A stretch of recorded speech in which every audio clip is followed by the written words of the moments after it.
செம்மணி மனித புதைகுழியை பார்வையிட கனடா நாட்டுக்கு அனுமதி மறுப்பு. கல்முனை வடக்கு ஆதார வைத்தியசாலை ஆடை விவகாரம் இனவாத குற்றச்சாட்டுகளுக்கு முற்றுப்புள்ளி.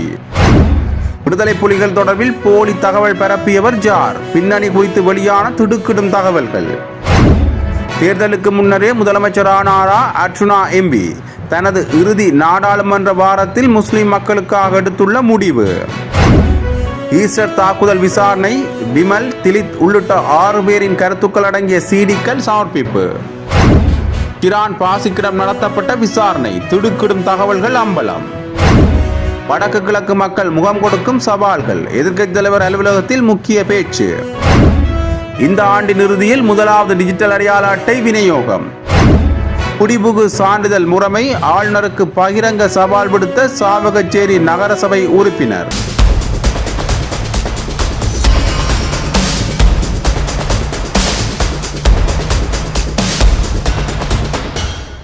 செம்மணி மனித புதைகுழியை பார்வையிட கனடா நாட்டின் தூதுக்குழுவிற்கு அரசாங்கம் அனுமதி வழங்காமையால் தூதுக்குழு செம்மணி பகுதிக்கு விஜயம் செய்து திரும்பிச் சென்ற சம்பவம் ஒன்று இடம்பெற்றது.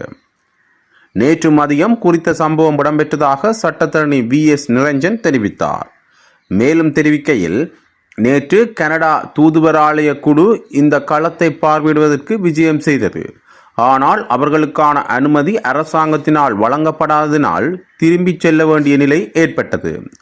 அகழ்வுப்பணி நடைபெறுகின்ற இடத்திற்கு வருவதாக இருந்தால் இலங்கை அரசாங்கத்தின் அனுமதியை பெற்று நீதிமன்றத்தில் விண்ணப்பம் ஒன்று செய்யப்பட வேண்டும். அந்த அனுமதி கிடைக்காதபடியால் நீதிமன்றத்திலே எவ்வித விண்ணப்பமும் செய்யப்படவில்லை. ஆனபடியால் நீதிமன்றத்தினால் அதற்கான கட்டளை ஆக்கப்படவில்லை.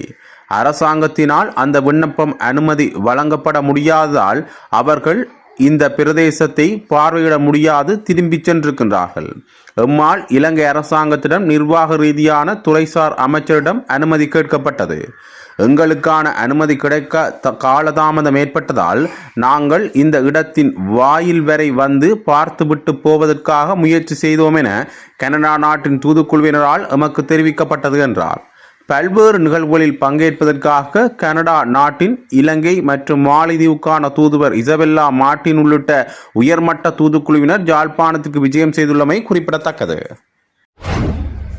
கல்முனை வடக்கு ஆதார வைத்தியசாலையில் புதிதாக நியமனம் பெற்று வந்த பெண் சுகாதார பணி உதவியாளர்களின் ஆடை கட்டுப்பாடு தொடர்பில் வைத்தியசாலை நிர்வாகம் மீது சுமத்தப்படும் இனவாத கருத்துக்கள் உண்மைக்கு புறம்பானவை என கல்முனை பிராந்திய தமிழ் இளைஞர் சேனை தெளிவுபடுத்தியுள்ளது.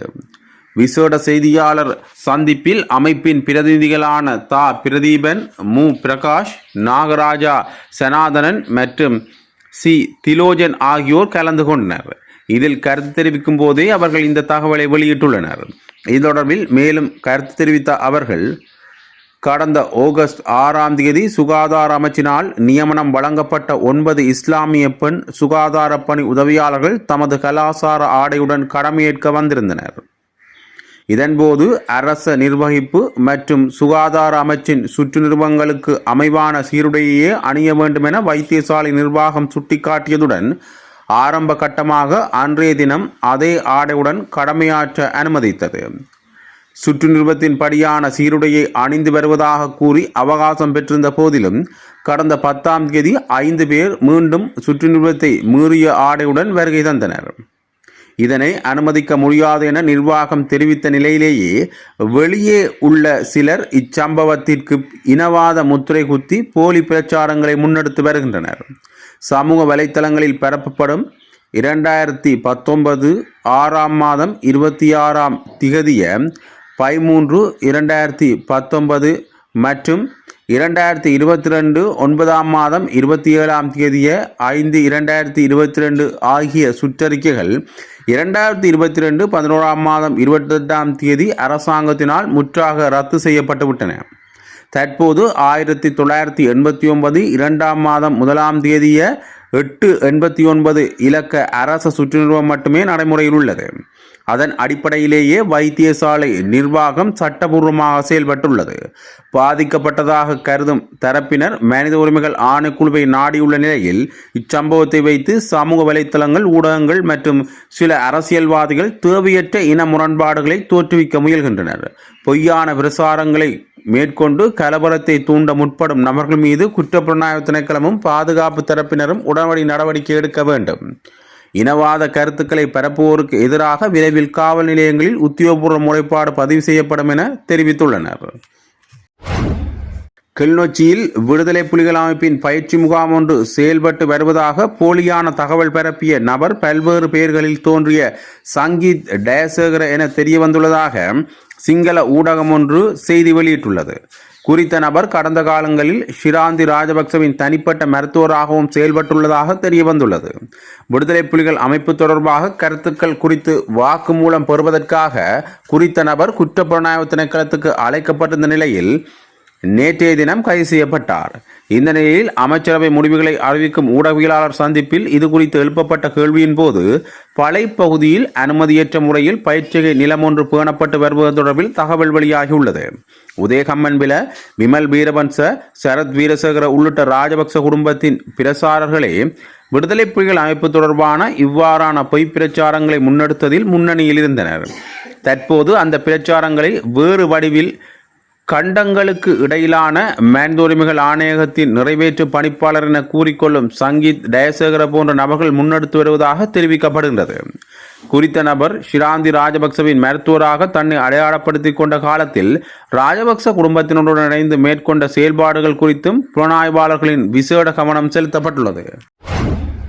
நான் வடக்கு மாகாண சபையை பொறுப்பேற்றவுடன் முஸ்லிம் மக்களுக்காக குடியேற்ற ஒதுக்கப்பட்ட பொம்மைவெளி, காக்கைதீவு போன்ற பகுதிகளை அபிவிருத்தி செய்வதே எனது முதல் பணி என நாடாளுமன்ற உறுப்பினர் ராமநாதன் அர்ச்சுனா தெரிவித்துள்ளார்.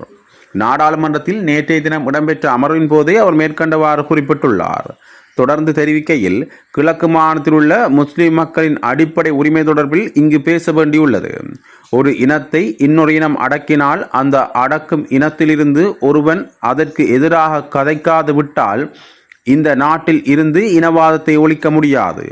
அந்த வகையில் எனது இறுதி வார நாடாளுமன்ற அமர்வில் எனது சகோதர இனத்துக்காக நான் கதைப்பதில் மகிழ்ச்சி அடைகின்றேன். கல்முனை வடக்கு வைத்தியசாலை பணிப்பாளர் வைத்தியர் சுகுணன் மிக மோசமான ஒரு இனவாதி. முதலில் கருணாவுடன் இருந்து பின்னர் ரணிலுடன் இருந்தவர். இப்போது வரை அவர் அரசியல் செய்கின்றார். என்னுடைய இனத்திற்கு எந்த ஒரு முஸ்லிம் நபராவது ஒரு காலத்தில் உதவி செய்திருந்தால் எனது பாராளுமன்ற கடைசி கிழமைகளில் செஞ்சோற்று கடனை செய்துவிட்டு போகவே இந்த சில நிமிடங்களை பயன்படுத்துகின்றேன். 1995 தமிழ் பெண்கள் பொட்டுக்கள் போட்டுக்கொண்டு ரூபவாகினியில் செய்தி வாசிக்க முடியாது என சந்திரிகா அரசு சட்டம் கொண்டு வந்தது. அப்போது அமைச்சராக இருந்த அஷ்ரப் அதற்கு எதிராக போராடினார். என்னுடைய இனத்தில் இருந்து உங்களுடைய இனத்திற்கு கல்லறியப்படுமாக இருந்தால் அந்த கற்களை எங்களுடைய இதயம் தாங்கிக் கொள்ளும். வடக்கில் பொம்மைவெளி, காக்கைதீவு பகுதிகள்தான் சுகாதாரத்தில் மிக மோசமான சீரழிந்த நிலையில் இருக்கும் பகுதிகள். கடந்த காலத்தில் முஸ்லிம் மக்களை ஜாழ்ப்பாணத்தில் மீள்குடியேற்ற இந்த பகுதிகளைத்தான் தெரிவு செய்தார்கள். நான் வடக்கு மாகாண சபையை என்று பொறுப்பேற்கின்றேனோ ஒரு தமிழனாக சொல்கின்றேன். முதலில் அபிவிருத்தி செய்வது பொம்மைவெளி, காக்கைதீவு பகுதிகளைத்தான். என்னுடைய நகமும் சதையுமான முஸ்லிம் மக்களுக்காக ஒரு சிறப்பு பிரேரணை நாடாளுமன்றத்தில் கொண்டு வருகின்றேன். கிழக்கில் இருந்து ஈரோஸைச் சேர்ந்த ஒருவர் என்னை பற்றி ஏதோ கூறியுள்ளார். அவர் பெயர் கூட எனக்கு தெரியாது. கிழக்கில் விடுதலை புலிகளினால் கொலைகள் நடந்தது என்றால் ஈரோஸ் மாதிரியான இந்த கட்டமைப்புகள் தான் முஸ்லிம் மக்களை வெட்டி கொன்றது. அது தமிழீழ விடுதலை புலிகளின் தலைவர் பிரபாகரனின் கையில் போய் விழுந்தது. அதேபோன்று முஸ்லிம்களில் ஒரு சிலர் செய்த கொலைகள் தான் ஒட்டுமொத்த முஸ்லிம்களையும் தமிழ் மக்களையும் இன்று பிரித்து வைத்துள்ளது என குறிப்பிட்டுள்ளார். இதேவேளை கடந்த பல நாடாளுமன்ற அமர்வுகளின் போதுதான் நாடாளுமன்ற உறுப்பினர் பதவியிலிருந்து விலகப் போவதாக தொடர்ச்சியாக அர்ச்சுனா ராமநாதன் எம்பி அறிவித்து வருவதுடன் எதிர்வரும் மாகாண சபை தேர்தலில் போட்டியிடப் போவதாக அறிவித்திருந்தார். இந்த நிலையில் மாகாண சபை தேர்தல் தொடர்பான உறுதியான முடிவு எதுவும் அரசாங்கத்தினால் அறிவிக்கப்படாத நிலையில் தேர்தல் நடைபெறுவதற்கு முன்னரே தன்னை வடக்கு மாகாண சபையின் முதலமைச்சராகவே பாவித்து சமகால நாடாளுமன்ற அமர்வுகளில் அர்ச்சுனா எம்பி உரையாற்றி வருகின்றமை குறிப்பிடத்தக்கது. ஈஸ்டர் ஞாயிறு பயங்கரவாத தாக்குதல் தொடர்பான வழக்கு விசாரணையின் போது முன்னாள் அமைச்சர்களான விமல் வீரவன்ச, உதயகம்மன்பில, நாடாளுமன்ற உறுப்பினர் திலித் ஜேபீர உள்ளிட்ட 6 பேரின் கருத்துக்கள் அடங்கிய சீரிக்கல் நீதிமன்றத்தில் சமர்ப்பிக்கப்பட்டுள்ளது. நேற்று கொழும்பு கோட்டை நீதவான் நீதிமன்றத்தில் ஈஸ்டர் தாக்குதல் வழக்கு விசாரணை மீண்டும் எடுத்துக் கொள்ளப்பட்டது. இதன்போது குறித்த வழக்கு தொடர்பில் நீதிமன்றத்தை அவமதிக்கும் வகையில் கருத்துக்கள் வெளியிடப்பட்டதாக கூறப்படும் 6 பேரின் அறிக்கைகள் அடங்கிய சீரிக்களை குற்றப்புலனாய்வு திணைக்களம் நீதிமன்றத்தில் சமர்ப்பித்துள்ளதாக தெரிவிக்கப்பட்டுள்ளது. முன்னாள் அமைச்சர்களான விமல் வீரவன்ச மற்றும் உதயகம்மன்பில, நாடாளுமன்ற உறுப்பினர் திலித் ஜேபீர, முன்னாள் ஜனாதிபதி கோடபாய ராஜபக்சவின் முன்னாள் செயலாளர் சுகீஸ்வர பண்டார, அசங்க நவரத்தின மற்றும் மஹிந்த பத்திரன ஆகிய 6 பேரும் வெளியிட்டதாக கூறப்படும் கருத்துக்கள் தொடர்பான சீரிக்களே இவ்வாறு நீதிமன்றத்தில் ஒப்படைக்கப்பட்டுள்ளன. இதேவேளை ஈஸ்டர் தாக்குதல் தொடர்பான விசாரணைகளில் கைது செய்யப்பட்டு விளக்கமறியலில் வைக்கப்பட்டுள்ள 2 போலீஸ் அதிகாரிகளையும் எதிர்வரும் செப்டம்பர் 2ஆம் தேதி வரை தொடர்ந்து விளக்கமறியலில் வைக்க நீதிமன்றம் உத்தரவிட்டுள்ளதாக தெரிவிக்கப்படுகிறது. மேலும் ஈஸ்டர் தாக்குதல் தொடர்பான விசாரணைகளுக்காக வவுனதீவு முகாமில் இருந்த இலங்கை ஆயுதப்படையினரின் புலனாய்வு தகவல்கள் அடங்கிய குறிப்பு புத்தகம் ஒன்றை குற்றப்புலனாய்வு திணைக்களம் தமது பொறுப்பில் எடுத்துள்ளதாக நீதிமன்றம் அறிவித்துள்ளது. குறித்த குறிப்பு புத்தகத்தை பொறுப்பில் வைத்திருந்த லெப்டினல் கர்னலிடம் வாக்குமூலம் பதிவு செய்யப்பட்டுள்ளதாகவும் அதில் உள்ள புலனாய்வு தகவல்கள் தொடர்பில் விரிவான விசாரணைகள் ஆரம்பிக்கப்பட்டுள்ளதாகவும் போலீசார் நீதிமன்றத்துக்கு தெரிவித்துள்ளனர். அண்மையில் கைதான நாட்டின் முன்னணி போதைப்பொருள் கடத்தல்காரர்களில் ஒருவராக கருதப்படும் ஷிரான் பாசிக் என்பவரிடம் மேற்கொள்ளப்பட்ட விசாரணைகளில் பல திடுக்கிடும் தகவல்கள் வெளியாகியுள்ளன. எதிர்க்கட்சியில் உள்ள ஒரு பலம் பொருந்திய அரசியல்வாதிகளின் தேர்தல் பிரச்சார நடவடிக்கைகளுக்காகத்தான் பெருந்தொகை பணத்தை செலவிட்டதாக ஷிரான் பாசிக் ஒப்புக்கொண்டுள்ளார். ஒரு அரசியல்வாதியின் பிரச்சாரத்துக்காக 50 பேருந்துகளை வழங்கியதுடன் பெருமளவு பணத்தையும் கையளித்துள்ளார். இவருடன் பணப்பரிமாற்றம் செய்த அரசியல்வாதிகள் குறித்து மத்திய குற்றப்புலனாய்வு பணிகளும் விசாரணைகளை முடுக்கிவிட்டுள்ளது. இதில் ஒருவர் களுத்துறை பிரதேசத்தை பிரதிநிதித்துவப்படுத்துவர் என தெரிய வந்துள்ளது. தெகிவலை கல்கிசை கடற்கரையோரத்தில் அமைந்துள்ள 5 சொகுசு ஹோட்டல்கள் தனக்கு சொந்தமானவை என பாசிக் வெளிப்படுத்தியுள்ளார். அண்மையில் சர்ச்சையை ஏற்படுத்திய சோல் பீச் ஹோட்டலும் இதில் அடங்கும். பொரலஸ்கமுவ, தெகிவலை, கல்கிசை, ரத்மனாலை மற்றும் மொரட்டுவ ஆகிய பகுதிகளில் பல ஆடம்பர அடுக்குமாடி குடியிருப்புகளில் இவர் முதலீடு செய்துள்ளார்.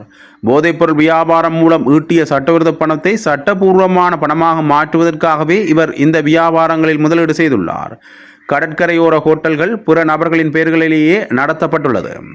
கடற்கரையோர காணிகளின் ஏழை உரிமையாளர்களின் பெயர்களை பயன்படுத்தி அங்கு ஹோட்டல்களை கட்டி நிர்வகித்துள்ளார். அரசாங்கத்திற்கு சொந்தமான காணிகளையும் சட்டவிரோதமாக கையகப்படுத்தி ஹோட்டல்கள் மற்றும் கட்டடங்களை கட்டியுள்ளமை அம்பலமாகியுள்ளது. கல்கிசை பகுதியைச் சேர்ந்த பிரபல பாதாள உலகக்குழு உறுப்பினர்களான அல்டோ தர்மே, படோவிட்ட அசங்க மற்றும் சாண்டோ ஆகியோர் தனது நெருங்கிய நண்பர்கள் எனவும் அவர்கள் அனைவரும் தனது போதைப்பொருள் விலைப்பின்னலுடன் தொடர்புடையவர்கள் எனவும் ஷிரான் பாசிக் மேலும் வாக்குமூலம் அளித்துள்ளார்.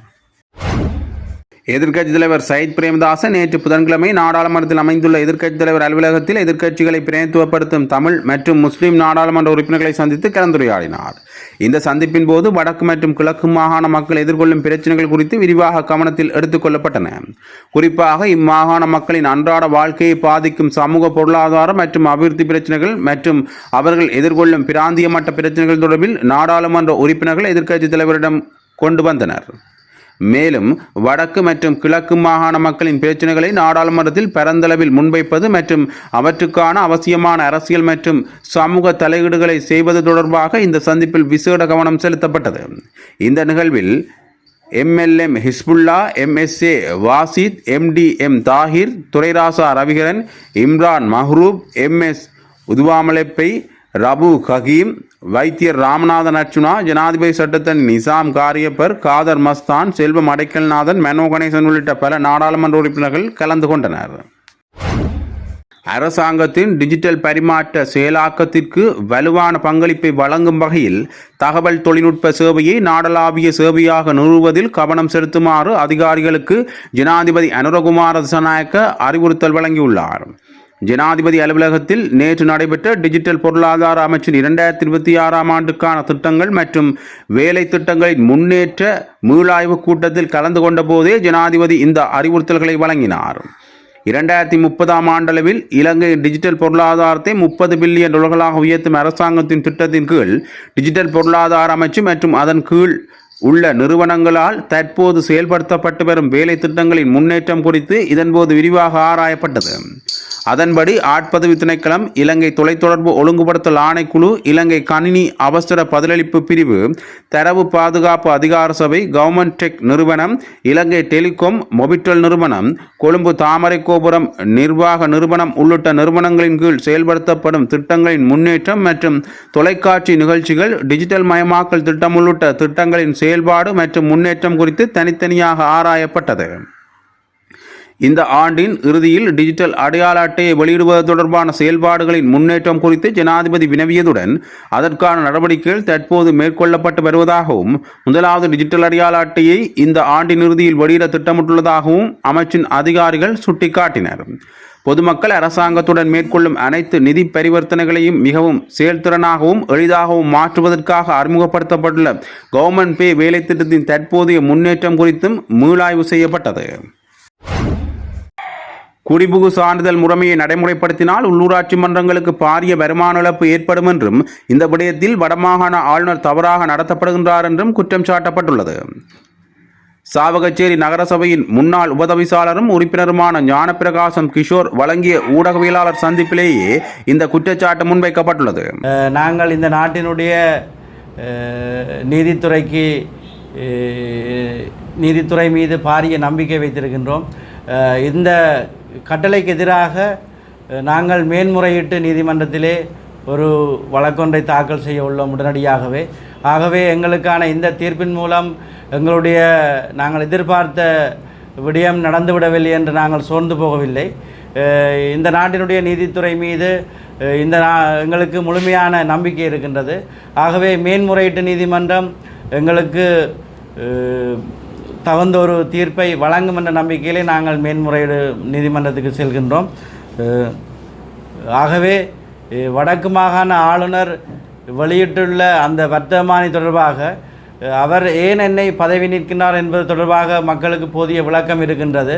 உண்மையிலேயே வியாபார உரிமங்கள் வழங்குகின்ற பொழுது அந்த வியாபார நிலையங்கள் இருக்கின்ற கட்டடங்களுக்கு குடிபுகு சான்றிதழ் COC இருந்தால் மட்டுமே வியாபார உரிமம் வழங்குமாறும் அல்லது அவற்றினுடைய வியாபார உரிமத்தை இடைநிறுத்தி சட்ட நடவடிக்கை எடுக்குமாறும் வடக்கு மாகாண உள்ளூராட்சி ஆணையாளரால் கடந்த ஆண்டு 11ஆம் மாதம் 5ஆம் தேதி வெளியிடப்பட்ட அந்த அறிவித்தலை சபையிலே விமர்சித்து அந்த அறிவித்தலை நடைமுறைப்படுத்த மாட்டோம். ஏனென்று சொன்னால் எங்களுடைய நகரசபை எல்லைக்குள்ளே இருக்கக்கூடிய பெரும்பாலான கட்டிடங்கள் யுத்தம் நிறைவேறுவதற்கு முன்னரே கட்டப்பட்ட 50 வருடங்கள் பழமையான வர்த்தக கட்டிடங்கள் இருக்கின்றன. ஆகவே அவற்றுக்கு குடிபுகு சான்றிதழ் இல்லை, அவற்றை பெற்றுக்கொள்ளவும் முடியாது தற்போதுள்ள சூழலிலே. ஆகவே இவ்வாறான ஒரு அறிவுறுத்தலை நடைமுறைப்படுத்துவதனால் பெரும்பாலான கடைகள் மூடப்படும் என்ற காரணத்தினால் அந்த விடயத்தை சுட்டிக்காட்டி நாங்கள் அந்த சபையிலே அந்த விடயத்தை கதைத்து குடிபுகு சான்றிதழ் இல்லாமலேயே வியாபார உரிமத்தை வழங்குவோம் என்ற ஒரு தீர்மானத்தை ஏகமனதாகவும் எடுத்திருந்தோம். ஆகவே இவற்றுக்கு எதிராக வடக்கு மாகாண ஆளுநரால் ஒரு தனிநபர் விசாரணை ஆணையம் அமைக்கப்பட்டு என் மீது விசாரணை இடம்பெற்றது. அந்த விசாரணையினுடைய பரிந்துரையாக சொல்லப்பட்டிருந்தது சாவகச்சேரி நகர சபையை முற்றாக கலைக்குமாறு அந்த பரிந்துரையை சொல்லப்பட்டிருந்தது. என் மீது தனிப்பட்ட ரீதியிலே எந்த ஒரு இடத்திலும் அந்த விசாரணை அறிக்கையிலே என்னை பதவி நீக்க வேண்டுமோ அல்லது உறுப்பினர் பதவியிலிருந்து நீக்க வேண்டுமோ என்று சொல்லி அந்த அறிக்கையிலே எங்கும் சுட்டி காட்டப்படவில்லை. ஆகவே அதற்கு மேலால் சென்று அந்த விசாரணை ஆணையத்தின் பரிந்துரைக்கு மேலால் சென்று வடக்கு மாகாண ஆளுநர் என்னை உபதவிசாளர் பதவியிலிருந்தும் நகராட்சி மன்றத்தினுடைய உறுப்பினர் பதவியிலிருந்தும் நீக்கியிருந்தார். அவற்றிற்கு அவருடைய அந்த வர்த்தமானிக்கு எதிராகத்தான் நாங்கள் யாழ்ப்பாணம் மேல் நீதிமன்றத்தை நாடியிருந்தோம். எங்களுக்கு ஒரு நீதி கிடைக்கும் என்ற நம்பிக்கையிலே நாங்கள் நீதிமன்றை நாடியிருந்தோம். ஆகவே இன்றைக்கு இவ்வாறான ஒரு கட்டளை கிடைத்துள்ளது. நாங்கள் இந்த கட்டளையை மதிக்கின்றோம்.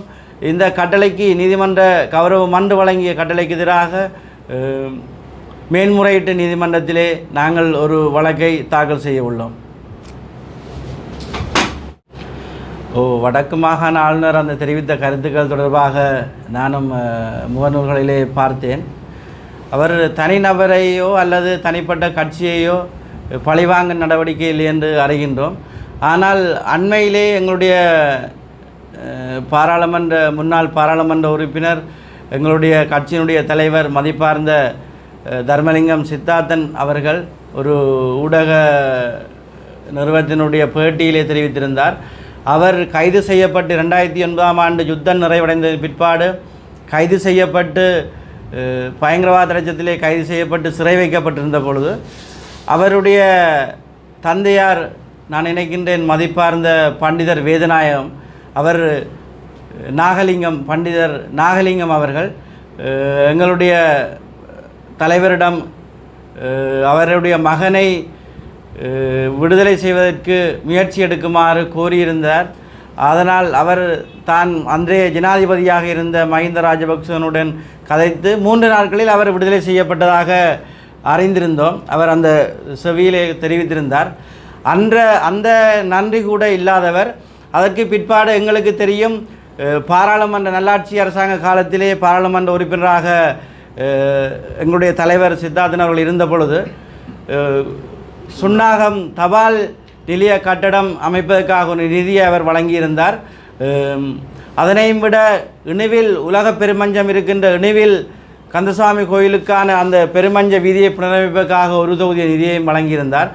அந்த வீதி புனரமைக்கப்பட்டு அதனுடைய மீதி நிதியை எங்களுடைய அப்போது பாராளுமன்ற உறுப்பினராக இருந்த எங்களுடைய கட்சித் தலைவருக்கு தெரியாமல் இன்னொரு பாராளுமன்ற உறுப்பினருக்கு அப்போது வடக்கு யாழ் மாவட்ட அரசாங்க அதிபராக இருந்த வேதநாயகம் அவர்கள் பகிர்ந்தளித்திருந்தார். இது எங்களுடைய பாராளுமன்ற உறுப்பினருக்கு தெரியாது. அதே போல் அந்த தபால் நிலைய கட்டடம் கட்டப்படாமல் அரைவாசியிலே நிறைவு செய்யப்பட்டிருந்த பொழுது, அந்த கட்டடம் நிறைவுறாமல் இருந்த பொழுது, அது தொடர்பாக அவர் பாராளுமன்றத்திலே கதைக்கப் போகின்றார் என்று அறிந்தவுடன் அப்போது அரசாங்க அதிபராக இருந்த தற்போதைய ஆளுநர் வேதநாயகம் அவர்கள் அறிந்த பொழுது, அன்றைக்கு பாராளுமன்ற உறுப்பினராக இருந்த அமரர் மாவை சேனாதராஜா ஐயா அவர்களிடம் கதைக்குமாறு அவருடைய மகன் இன்றைக்கும் இருக்கின்றார் அமுதன், அவரிடம் கோல் பண்ணி, அமுதன் ஒருக்கா அப்பாட்ட சொல்லுங்க, சித்தார்த்தன் இப்படி பார்லிமெண்ட்டில் கதைக்க போது ஒருக்கா சித்தார்த்தன் சாரை கதைக்க வேண்டாம்னு சொல்லுங்கன்னு சொல்லி அப்பாட்ட கதைங்கன்னு சொன்னது. ஆனால் அதுக்கிடையில் எங்களோட தலைவர் பாராளுமன்றத்திலே அந்த விடயங்கள் தொடர்பாக பேசியிருக்கின்றார். ஆகவே அதற்கு பிறகு நடந்த நடைமுறைகள், அதற்கு பேர்ந்து மேலதிகமாக நிதி ஒதுக்கி அந்த தபால் நிலையம் புனரமைக்கப்பட்ட விடயங்கள் அனைத்தும் தெரியும். ஆகவே இவ்வாறு அன்றைக்கு எங்களுடைய கட்சி தலைவரோடு அவர் ஒரு முரண்பாடான ஒரு போக்கை கடைபிடித்திருந்தார். அதையும் விட இன்றைக்கு நாங்கள் சொல்லுகின்றோம், நான் ஒரு கூட்டத்திலே இந்த விடயத்தை சுட்டிக்காட்டியிருந்தேன். இன்றைக்கு ஆளுநராக இருக்கக்கூடிய வேதநாயகம் அவர்கள் அரசு அதிபராக இருந்த பொழுது சாவகச்சேரி நகராட்சி மன்றத்தினுடைய கழிவு கொட்டப்படுகின்ற இடத்திலே ஒரு மலக்கழிவு மீள் சுழற்சி மையம் ஒன்றை அமைப்பதற்கான கட்டடம் ஒன்று அமைக்கப்பட்டு இன்றைக்கும் அரைகுறையில் இருக்கின்றது. நீங்கள் வந்தால் பார்க்க தெரியும். அந்த கட்டடம் அமைப்பதற்கும் சாவகச்சேரி நகர சபைக்கும் எந்த சம்பந்தமும் இல்லை. அது நேரடியாக மாவட்ட செயலகத்தினால் அன்றைக்கு ஒப்பந்தம் கைச்சாத்திடப்பட்டு மாவட்ட செயலகத்தினுடைய தொழில்நுட்ப உத்தியோகத்தெல்லாம் அது பார்வையிடப்பட்டு அவருடைய கண்காணிப்பிலே அது அமைக்கப்பட்டிருந்தது. ஆனால் துரதிர்ஷ்டவசமாக அது இடைநடுவிலே நிறுத்தப்பட்டு அங்கே ஒரு மீள் சுழற்சிக்கான இயந்திரங்களும் சில பூட்டப்பட்டு அவை இப்பொழுது பயனற்றதாக அங்கே இருக்கின்றன. அதற்கு எவ்வளவு நிதி செலவழிக்கப்பட்டது, எவ்வளவு பெறுமதியான நிதி அங்கே ஒதுக்கப்பட்டது,